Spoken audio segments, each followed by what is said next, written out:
আমাদের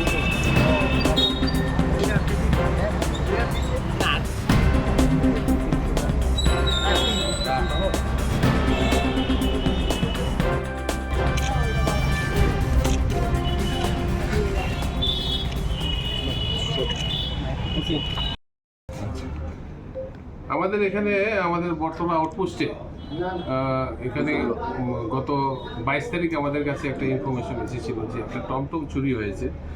TR01ER 3706 নাম্বারের একটা টমটম চুরি হয় এবং তার আগের দিনও আরেকটা টমটম চুরি হয় বলে আমাদের কাছে খবর আসে, TR01ER 0422।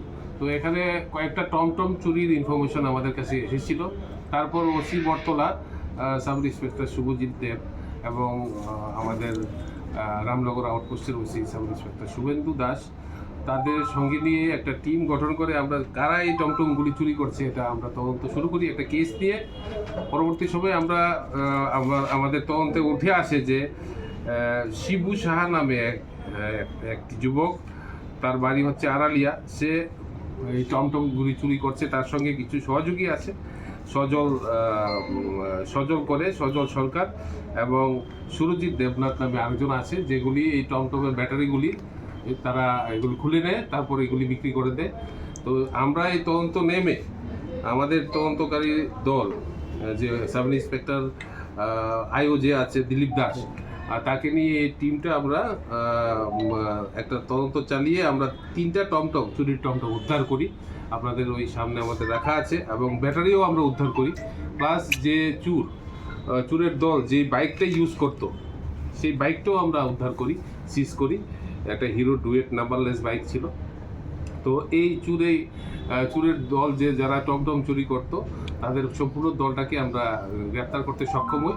তাদের 1-2জন সহযোগী আছে যারা আমাদের এই ব্যাটারিগুলি ডিসপোজ করতো, তাদের ভিতর থেকে একজনকে ধরা হয়েছে, আরও 1-2জন আছে। আমরা তাদেরকে খুব শীঘ্রই গ্রেপ্তার করতে পারবো বলে আমরা বিশ্বাসী।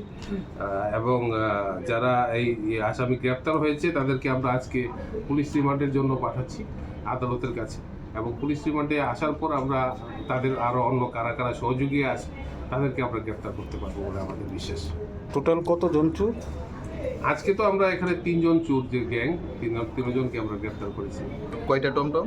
3টা টমটম, একটি টমটমের ব্যাটারি আছে আর একটা বাইক আছে।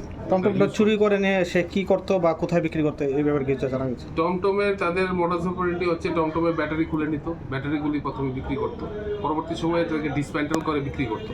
তো ব্যাটারি যারা ওই যে সহযোগী আছে সুরজিৎ দেবনাথ, সেই ব্যাটারিগুলি ডিসপোজ করতো। তাদের সঙ্গে আরও আছে কয়েকজন, কিন্তু আমরা যার কাছে বিক্রি করতো, যারা তাদেরকে হেল্প করতো, তাদের ভিতর থেকে একজনকে পেয়েছি।